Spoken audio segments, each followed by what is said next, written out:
ਤੇ ਇਹਨਾਂ ਦੀ ਜੇ ਆਪਾਂ ਹੁਣ ਸਿਆਸੀ ਸਫ਼ਰ ਦੀ ਦੀਪਕ ਜੀ ਗੱਲ ਕਰ ਲਈਏ, ਵੱਡੇ ਬਾਦਲ ਹੁਣਾਂ ਦੇ ਜਿੱਦਾਂ ਤੁਸੀਂ ਦੱਸਿਆ ਸਰਪੰਚੀ ਤੋਂ ਸ਼ੁਰੂ ਹੋਏ 5 ਵਾਰ ਮੁੱਖ ਮੰਤਰੀ ਬਣੇ, ਕਿੱਦਾਂ ਦਾ ਰਿਹਾ ਇਹਨਾਂ ਦਾ ਸਿਆਸੀ ਸਫ਼ਰ?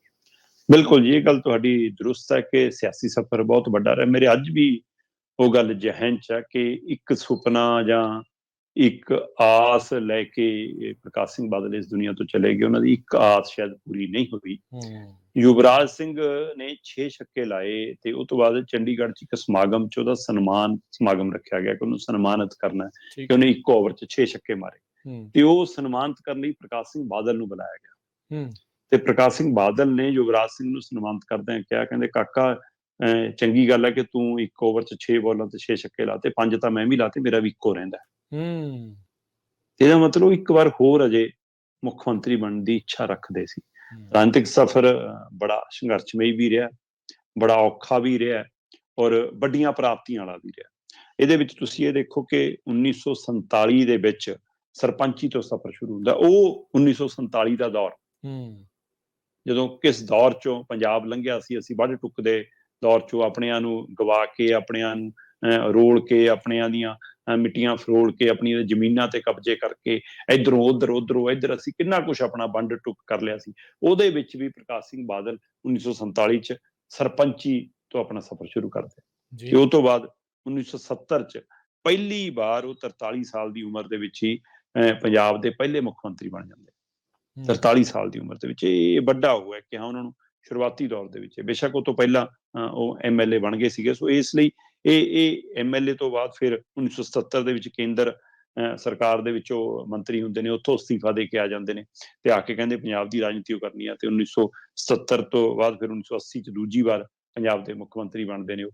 ਤੇ ਉਸ ਤੋਂ ਬਾਅਦ ਫਿਰ 1997 'ਚ ਜਦੋਂ ਪਹਿਲਾਂ ਸੰਘ ਨਾਲ ਜਿਹੜਾ ਉਹ ਕਿਹੜਾ ਸੀਗਾ, ਮਤਲਬ ਜਨ ਸੰਘ ਨਾਲ ਗੱਠਜੋੜ ਸੀਗਾ ਜਦੋਂ ਪਹਿਲੀ ਵਾਰ ਬਣੇ 1970 'ਚ, ਫਿਰ ਜਦੋਂ ਤੀਸਰੀ ਵਾਰ 1997 'ਚ ਬਣੇ, ਫਿਰ BJP ਨਾਲ ਗੱਠਜੋੜ ਕਰ ਲਿਆ ਤੇ ਆਪਣੇ ਮੁੰਡੇ ਨੂੰ ਵੀ ਜਿਹੜਾ ਪਹਿਲੀ ਵਾਰ ਮੈਂਬਰ ਪਾਰਲੀਮੈਂਟ ਬਣਿਆ ਸੀ ਹਨਾ, ਉਹਨੂੰ ਵੀ ਸਟੇਟ ਮੰਤਰੀ ਦਾ ਦਰਜਾ ਕੇਂਦਰ ਦੇ ਵਿੱਚ ਦਵਾਤਾ, ਉਹਨੂੰ ਵੀ ਜਦੇ ਮੰਤਰੀ ਬਣਵਾਇਆ। ਕਿੰਨੇ ਸੀਨੀਅਰ ਦਾ ਪੱਖ ਮਾਰਿਆ ਸੀ, ਉਸ ਸਮੇਂ ਵੀ ਖਾਸੀ ਚਰਚਾ ਹੋਈ ਸੀ। ਤੇ ਉਸ ਤੋਂ ਬਾਅਦ ਫਿਰ ਲਗਾਤਾਰ ਉਹ ਟਰਮ ਪੂਰੀ ਹੋਈ ਲਗਭਗ 1997 ਵਾਲੀ 300 ਸਾਲਾ ਮਤਲਬ ਅਕਾਲੀ ਦਲ ਦੀ ਸਰਕਾਰ ਦੇ ਸਮੇਂ ਜਿਹੜਾ ਮਨਾਇਆ ਗਿਆ, ਉਸ ਨੇ ਇਹਨੂੰ ਖਾਸੀ ਤਾਕਤ ਬਖਸ਼ੀ। ਉਸੇ ਦੌਰਾਨ ਅਨੰਦਪੁਰ ਸਾਹਿਬ ਨੂੰ ਮਤਲਬ ਕਿ ਚਿੱਟਾ ਸ਼ਹਿਰ ਦਾ ਦਰਜਾ ਦੇ ਕੇ ਹਨਾ, ਵਾਈਟ ਸਿਟੀ ਇਹ ਨਾਮ ਵੀ ਦਿੱਤਾ। ਤੇ ਉਹ ਪਤਾ ਨਹੀਂ ਕਹਿੰਦੇ ਕਲੀ ਦੇ ਨਾਂ 'ਚ ਵੀ ਕਪੜੇ ਦਾ ਮਾਮਲਾ ਖਾਸਾ ਉੱਠ ਗਿਆ ਸੀ ਕਿ ਕੁਚੀਆਂ ਦੇ ਮਾਮਲੇ 'ਚ ਕਪੜੇ ਹੋ ਗਏ ਜੀ, ਮਤਲਬ ਇਹ ਸਾਰਾ ਕੁਛ ਚੱਲਿਆ। ਫਿਰ ਉਹ ਤੋਂ ਬਾਅਦ ਵਿਰਾਸਤ ਖਾਲਸਾ ਨੂੰ ਲੈ ਕੇ ਜੱਸਾ ਗੁੱਚਾ ਸਿੰਘ ਟੌਹੜਾ ਦੇ ਨਾਲ ਜੋ ਵਿਵਾਦ, ਉਹ ਵੀ ਇਹਨਾਂ ਦੇ ਲਈ ਇੱਕ ਵੱਡਾ ਸਵਾਲ ਰਿਹਾ ਕਿ ਐਡੀ ਬੜੀ ਸ਼ਖਸੀਅਤ ਨੂੰ ਵੀ ਇਹ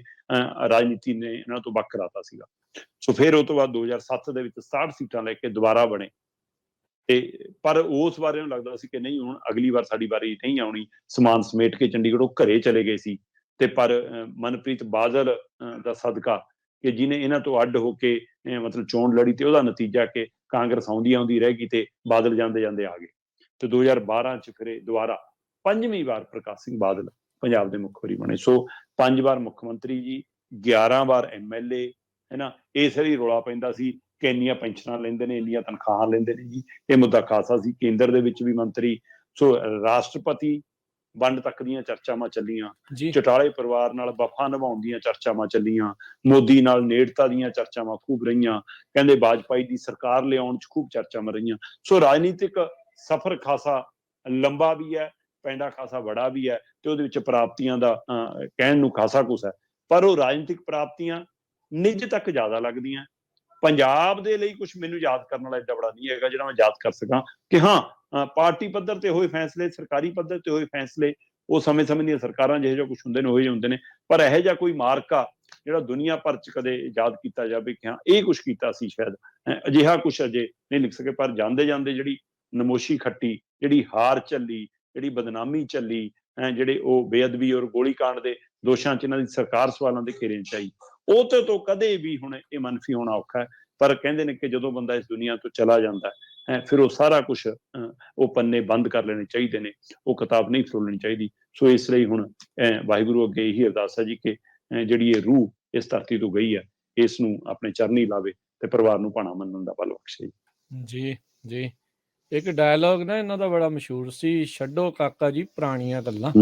ਤੇ ਕਿਤੇ ਲੋਕ ਵੀ ਇਹੀ ਨਾ ਇਹਨਾਂ ਦੇ ਬਾਰੇ ਜਿਹੜਾ ਉਹ ਸਮਝ ਲੈਣ। ਤੁਸੀਂ ਦੇਖ ਸਕਦੇ ਆ, ਇਹ ਮੈਂ ਨਹੀਂ ਕਹਿ ਰਿਹਾ, ਦੀਪਕ ਜੀ ਨਹੀਂ ਕਹਿ ਰਹੇ, ਤੁਸੀਂ ਸੋਸ਼ਲ ਮੀਡੀਆ ਤੇ ਆਮ ਲੋਕਾਂ ਨਾਲ ਗੱਲ ਕਰਕੇ ਦੇਖ ਲਓ ਵੀ ਜਿਹੜੀ ਆਪਾਂ ਗੱਲ ਪਹਿਲੋਂ ਕਰਕੇ ਹਟੇ ਵੀ ਕੀ ਛੱਡਿਆ ਕੀ ਗਵਾਇਆ। ਤੇ ਦੀਪਕ ਜੀ, ਤੁਹਾਨੂੰ ਵੀ ਵਿਚਰਨ ਦਾ, ਕਦੀ ਗੱਲਬਾਤ ਕਰਨ ਦਾ ਮੌਕਾ ਮਿਲਿਆ ਹੋਊਗਾ ਇਹਨਾਂ ਦੇ ਬਿਲਕੁਲ ਨਾਲ? ਬਿਲਕੁਲ ਕੋਈ ਜੀ, ਯਾਦਗਾਰ ਤੁਸੀਂ ਕੋਈ ਸਾਂਝੀ ਕਰਨੀ ਚਾਹੁੰਦੇ? ਕਈ ਵਾਰ 300 ਸਾਲ ਦੇ ਸਮੇਂ ਅਨੰਦਪੁਰ ਸਾਹਿਬ ਦੇ ਵਿੱਚ ਲਗਾਤਾਰ ਇਹਨਾਂ ਨਾਲ ਵਿਚਾਰਾਂ ਹੋਣੀਆਂ, ਮਿਲਦੇ ਗਿਲਦੇ ਰਹਿਣਾ ਉੱਥੇ। ਉਸ ਸਮੇਂ ਕਾਫੀ ਮਤਲਬ ਕਿ ਮੇਰਾ ਪੱਤਰਕਾਰ ਦਾ ਸ਼ੁਰੂਆਤੀ ਦੌਰ ਸੀ। ਫਿਰ ਚੰਡੀਗੜ੍ਹ ਪ੍ਰੈਸ ਕਲੱਬ ਦੀ ਚੋਣ ਦੇ ਦੌਰਾਨ ਇਹਨਾਂ ਦੀ ਕਈ ਵਾਰ ਉੱਥੇ ਆਮਦ ਹੋਈ, ਤੇ ਉੱਥੇ ਜਾਂ ਪ੍ਰੈਸ ਕਾਨਫਰੰਸ ਦੇ ਵਿੱਚ ਮਤਲਬ ਕਿ ਮਿਲਣ ਲੱਗੇ, ਬੋਲਣ ਲੱਗੇ। ਬੜਾ ਨਿਵਾਣਾਪਣ ਸੀ, ਬੜਾ ਮਿੱਠਾਪਣ ਹੁੰਦਾ ਸੀ। ਉਹਦੇ ਵਿੱਚ ਕੋਈ ਮਤਲਬ ਬਾਕੀ ਲੀਡਰਾਂ ਵਾਂਗ ਹਉਮੈ ਹੰਕਾਰ ਨਹੀਂ। ਉਹ ਗੱਲਾਂ ਸੁਖਬੀਰ ਨੂੰ ਮੈਨੂੰ ਲੱਗਦਾ ਬਾਅਦ ਤੋਂ ਸਿੱਖਣੀ ਚਾਹੀਦੀਆਂ।